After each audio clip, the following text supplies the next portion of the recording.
সেনা পাহারায় ছাদ খোলা গাড়িতে উপস্থিত হয়ে তিস্তা নদীর উপর নির্মিত বহুল প্রত্যাশিত মাওলানা ভাসানী সেতুর গাইবান্ধা অংশ উদ্বোধন করেন উপদেষ্টা আসিফ মাহমুদ সজীব ভুঁইয়া।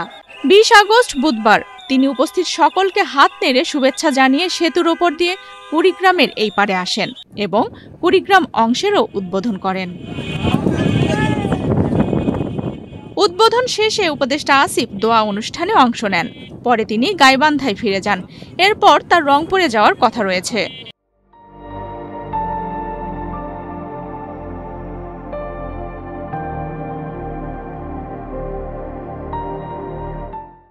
এদিকে কুড়িগ্রাম ও গাইবান্ধার মানুষ সেতু উন্মুক্ত হওয়ায় আনন্দ উচ্ছ্বাস প্রকাশ করেন।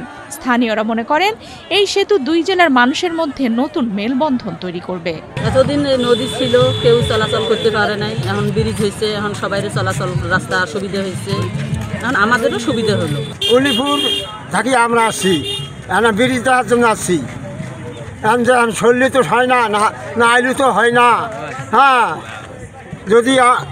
যদি এই বছর ব্রিজ না দেখি কোনদিন যাই মরিয়ে, হ্যাঁ সব থাকবি পড়িয়ে, হ্যাঁ সেই জন্য এখন ব্রিজ দেওয়ার জন্য আসছি বাবারে।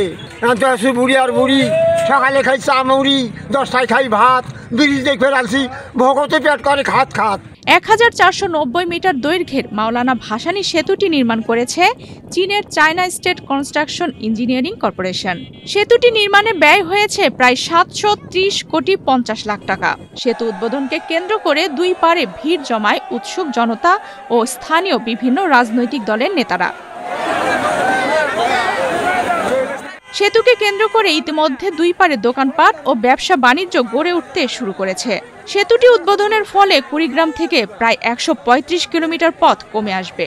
এতে রাজধানী ঢাকা সহ দেশের বিভিন্ন স্থানে যাতায়াত সহজ হবে। পাশাপাশি জ্বালানি ও সময় সাশ্রয় হওয়ায় কুড়িগ্রামের ব্যবসা বাণিজ্য প্রসারিত হয়ে অর্থনৈতিক সমৃদ্ধি বয়ে আনবে বলে আশা করা হচ্ছে। আফসানা রিপা, বাংলাদেশ প্রতিদিন।